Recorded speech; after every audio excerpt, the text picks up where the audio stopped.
السلام علیکم، میں رضوان شاہ۔ ملک کے اندر موجودہ جو نظام ہے ڈلیور کرنے میں ناکام ہے، عوام کو ریلیف دینے میں ناکام ہے، کارکردگی دکھانے میں ناکام ہے، اور پچھلے 3-4 سالوں کے اندر انہوں نے تباہی اور بربادی پھیر دی ہے۔ جب ڈیفالٹ عمران خان کے دور میں ہو رہا تھا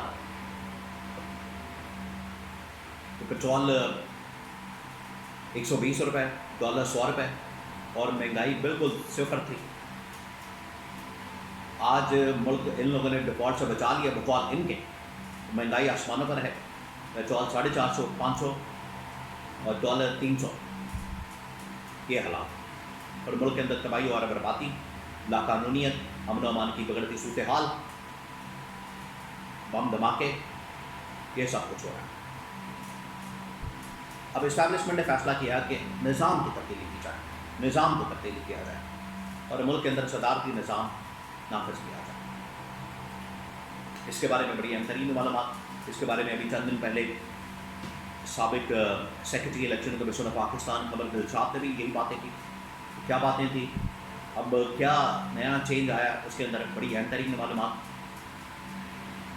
نظام کو چینج کیا جاتا ہے تو پھر اس میں وزیر اعظم کون ہوگا، کس کا نام ہے، اس کے بارے میں بڑی اہم ترین معلومات۔ نئی کابینہ کے اندر کون کون ہو سکتا ہے، اس کے بارے میں بڑی اہم ترین معلومات۔ 3-4 بہت بڑی خبریں وہ آپ کے ساتھ میں شیئر کرتا ہوں۔ دیکھیں، یہ جو نظام ہے مکمل طور پر ناکام ہو گیا ڈیلیور کرنے میں، اور یہی وہ لوگ تھے نون لیگ والے، اگر آپ ان کے جا کے پیپلز پارٹی والے جا کے ان کی پریس کانفرنس سنیں، الیکشن سے پہلے بھی اور حکومت میں آنے سے پہلے بھی، عمران خان کے دور میں، ہمارے پاس ٹیم ہے، ہم ملک کو بحرانوں سے نکال سکتے ہیں، ملک کو ڈیفالٹ کر گیا ہے،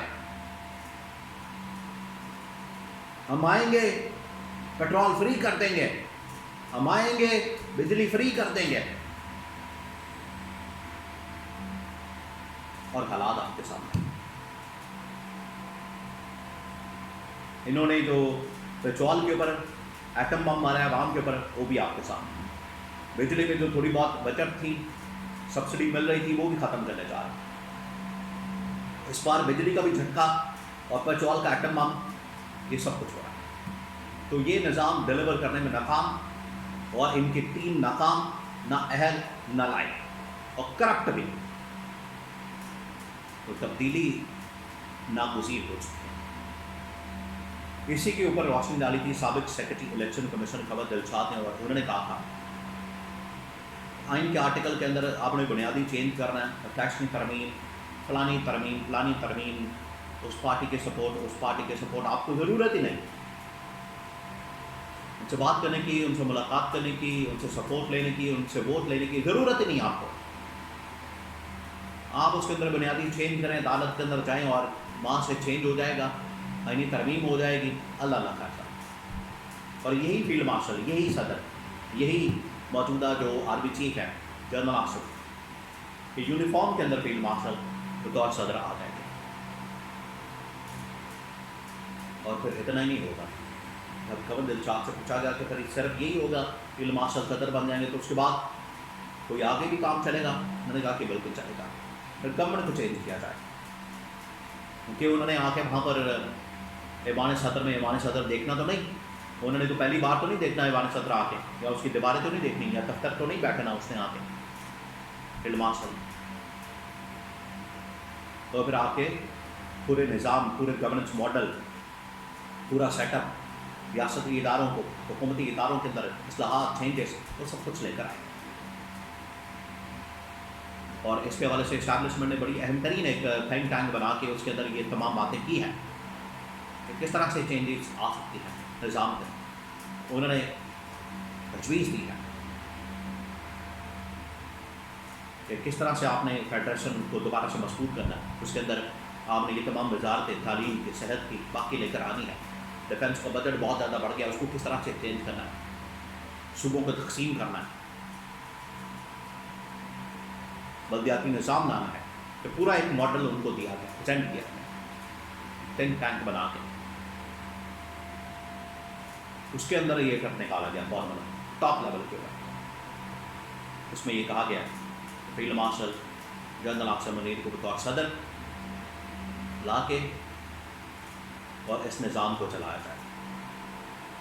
لیکن آلریڈی اس وقت جنرل عاصم کے پاس 5 سال کا ٹینیور ہے. آلریڈی یہ جو 5 سال کا ٹینیور ان کے پاس موجود ہے، یہ بطور آرمی چیف، بطور فیلڈ مارشل، بطور CDF chief of defence forces ان کے پاس موجود ہے.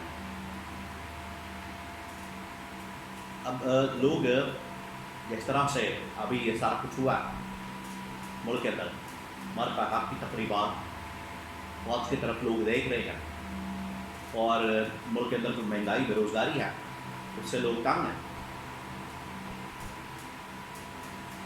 اور ملک کے اندر جو قرضہ ہے وہ 50,000 سے بڑھ کر 95,000 ارب پہنچ چکا ہے. 45,000 ارب روپے کا پچھلے 2 سالوں کے اندر اضافہ ہوا ہے. آپ اندازہ کریں، یہ IMF کی رپورٹ ہے، یہ اسٹیٹ بینک کی رپورٹ ہے. کہاں گیا پیسہ؟ کھا گئے یہ لوگ، عوام کے اوپر لگا. اب ٹیکسوں سے پورا نہیں کر رہے تو پیٹرول کے اوپر بم مارتے ہیں، پیٹرول مہنگا کر رہے ہیں، بجلی مہنگی کر رہے ہیں، یہ تمام چیزیں کر رہے ہیں. عوام کی بیچاری کو بس ہو چکی ہے، عوام بیچاری مر گئی ہے، پس گئی ہے، برا حال ہے ان کا. ان کی نالائکی، ان کی نااہلی اور ان کی کرپشن کا خمیازہ کس کو بھگتنا پڑا ہے؟ عوام کو. اور یہ ہونا چاہیے. اب یہ چینجز آنی چاہیے، چینجنگ آنی چاہیے، تبدیلی آنی چاہیے. اور یہ صرف معاملہ یہاں تک نہیں رکنا چاہیے. پھر کہ جیسے ہی نظام تبدیل ہو، چینجز آئیں تو پکڑ کے ان کو جیلوں میں ڈالو، ان کا احتساب کریں، ان سے لوٹ مار کا پیسہ نکلوائیں. یہ جو پیٹ پھاڑ کر کہتے تھے کہ ہم پیسہ نکلوائیں گے، ان سے نکلوایا جائے. اور وہ جو عمران خان کا اکاؤنٹیبلٹی کا احتساب کا نعرہ ہے وہ لگا کے ان سب کو جیلوں میں ڈالا جائے، ان سے پیسہ نکلوایا جائے. مینڈیٹ کو چوری کیا، عوام کی جیبوں کے اوپر بھی ان لوگوں نے ڈاکہ مارا، ان کا پیسہ چوری کیا، ان سے پیسہ نکلوایا جائے. یہ جو انہوں نے لوٹ مار کی ہے، ملک کے اندر جو تباہی اور بربادی پھیری ہے، اس کا حساب کتاب کیا جائے. یہ نہیں کہ آپ نے 5 سال حکومت چلا لی اور پھر گھر چلے گئے، آرام سے آپ نے یاشی کی زندگی گزارنا شروع کر دی. 5 سال کے اندر اتنی لوٹ مار ہو جاتی ہے کہ اگلے 500 سال آپ آرام سے گھر بیٹھ کے زندگی گزار سکتے ہیں. عام آدمی بیچارہ مر جاتا ہے اور یہ 505 نسلیں ان کی ادھر جاتی ہیں. تو ان کے اوپر بھی اب احتساب کا کوڑا ان کو مارنے کی ضرورت ہے. اور محسن نقوی کے چانسز ہیں وزیر اعظم کو ماڈل چینج کر کے.